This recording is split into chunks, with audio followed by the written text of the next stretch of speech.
नमस्ते दोस्तों, स्वागत है आपका आपके अपने YouTube चैनल ट्रेंडिंग स्टॉक्स में। कल 7 मई फ्राइडे का दिन, कल के दिन के लिए हमने कुछ स्टॉक्स को आइडेंटिफाई किया है जिनको आप एजुकेशनल पर्पज से intraday trading point of view से अपने वॉच लिस्ट पे रख करके और कल के दिन में स्टडी कर सकते हैं। तो चलिए क्विकली वीडियो शुरू करते हैं। वीडियो शुरू करने से पहले अगर वीडियो को लाइक नहीं किया तो लाइक कर दीजिएगा। चलिए, पहला स्टॉक हमने जो आइडेंटिफाई किया है वो है स्टार हेल्थ। स्टार हेल्थ हमने क्यों आइडेंटिफाई किया वो देख लेते हैं।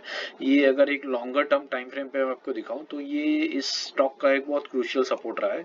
यहाँ पर एक बार, यहाँ पर दो बार, यहाँ पर तीन, यहाँ पर चार, यहाँ पर पांच, और ये अभी पांच छठी बार यहाँ पर आकर के स्टॉक एग्जैक्टली इसी लेवल पर रुका हुआ है। यहाँ पर अगर मैं आपको जूम इन करके दिखाऊं तो आप देख सकते हैं कि पिछले 3 दिनों से ये यहीं पर कैंडल बना करके जमा हुआ है। देखिए, मैं थोड़ा सा आपको ऊपर दिखा दूं। देखिए, ये 3 दिन से ये स्टॉक इसी लेवल पर आता है, रिजेक्शन लेकर के ऊपर जाता है, उसी लेवल पर क्लोज करता है, और तीनों दिन 2 दिन इसने रिजेक्शन लेकर के इस लेवल पर क्लोज किया। आज के दिन में ऊपर से ये नीचे आया स्टॉक और एग्जैक्टली उसी लेवल के ऊपर क्लोज हुआ है। उसका मतलब there is tremendous buying pressure जो इसके ऊपर आ रहा है, और कल पॉसिबिलिटी है कि स्टॉक बहुत तेजी से नीचे आ सकता है। अगर बाउंस बैक दिखाता है तो पॉसिबल है कि यहाँ से ऊपर भी जाए, बट दोनों में से एक तरफ बहुत बढ़िया मूवमेंट आने के चांसेस यहाँ पर दिख रहे हैं। तो this is the reason why हमने स्टार हेल्थ को सिलेक्ट किया। इसके लेवल्स नोट कर लीजिए। 501 के ऊपर निकलता है तो बाइंग लेंगे, 498 के नीचे आता है तो सेलिंग कंसिडर करेंगे। ₹2 का स्टॉप लॉस और 1% के टारगेट के साथ आप इस स्टॉक के अंदर में बने रह सकते हैं। इसको वॉच लिस्ट पे लगा करके स्टडी कर सकते हैं। दूसरा है हमारा टोरेंट फार्मा। टोरेंट फार्मा को हमने क्यों सिलेक्ट किया वो देख लेते हैं।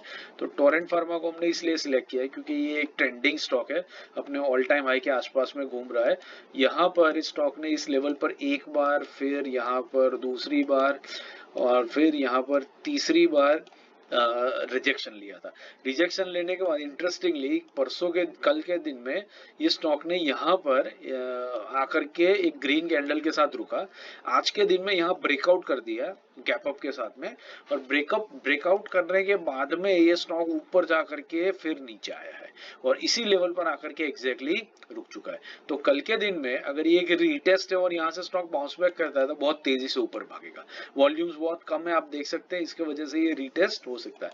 बट अगर ये ब्रेकआउट फेल हो गया और स्टॉक नीचे आ गया तो बहुत तेजी से ये स्टॉक आपको नीचे आता हुआ भी दिख सकता है। तो इन इधर केसेस हमारा बहुत बढ़िया ट्रेड दोनों तरफ इसमें लग सकता है। तो टोरेंट फार्मा के लेवल्स नोट कर लीजिए। 2790 के ऊपर निकलता है तो बाइंग लेंगे, 2770 के नीचे आता है तो सेलिंग लेंगे। ₹13 का स्टॉप लॉस और 1% के टारगेट के साथ आप इस स्टॉक को वॉच लिस्ट पे रख करके स्टडी कर सकते हैं। तीसरा स्टॉक है हमारा VTL, Vardhman textile. Vardhman textile हमने क्यों सिलेक्ट किया वो देख लेते हैं। तो ये इस रीजन की वजह से ये भी एक ट्रेंडिंग स्टॉक है, अपने ऑल टाइम हाई के पास में आकर के रुका हुआ है। यहाँ पर इसने कई दिनों तक रेजिस्टेंस फेस किया, फिर नीचे गया, फिर एक कॉन्ट्रैक्शन करके स्टॉक इस लेवल को एक दो बार टेस्ट करके यहाँ पर फिर वापस आज ब्रेकआउट दिया। ब्रेकआउट देने के बाद में स्टॉक ने क्या किया, बड़ा सा रिजेक्शन लेकर के इसी लेवल पर आकर के रुक गया है। तो अगर ये एक रिवर्सल है और स्टॉक नीचे की तरफ कंटिन्यू करता है तो बहुत तेजी से नीचे आ सकता है। बट अगर यहाँ से स्टॉक बाउंस बैक ले लेता है, बायर भी हो जाता है, तो बहुत तेजी से ऊपर भी जा सकता है। इन इधर केसेस हमें बहुत बढ़िया ट्रेड दोनों साइड पे मिल सकते हैं। तो इसके लेवल्स नोट कर लीजिए। वर्धमान टेक्सटाइल के 473 के ऊपर निकलता है तो बाइंग लेंगे, 470 के नीचे आता है तो सेलिंग लेंगे। ₹2 का स्टॉप लॉस और 1% के टारगेट के साथ आप इस स्टॉक के अंदर में बने रह सकते हैं। आशा करता हूँ आपको वीडियो पसंद आ रहा है तो लाइक शेयर और सब्सक्राइब करते रहिएगा। Thank you and have a great trading day tomorrow.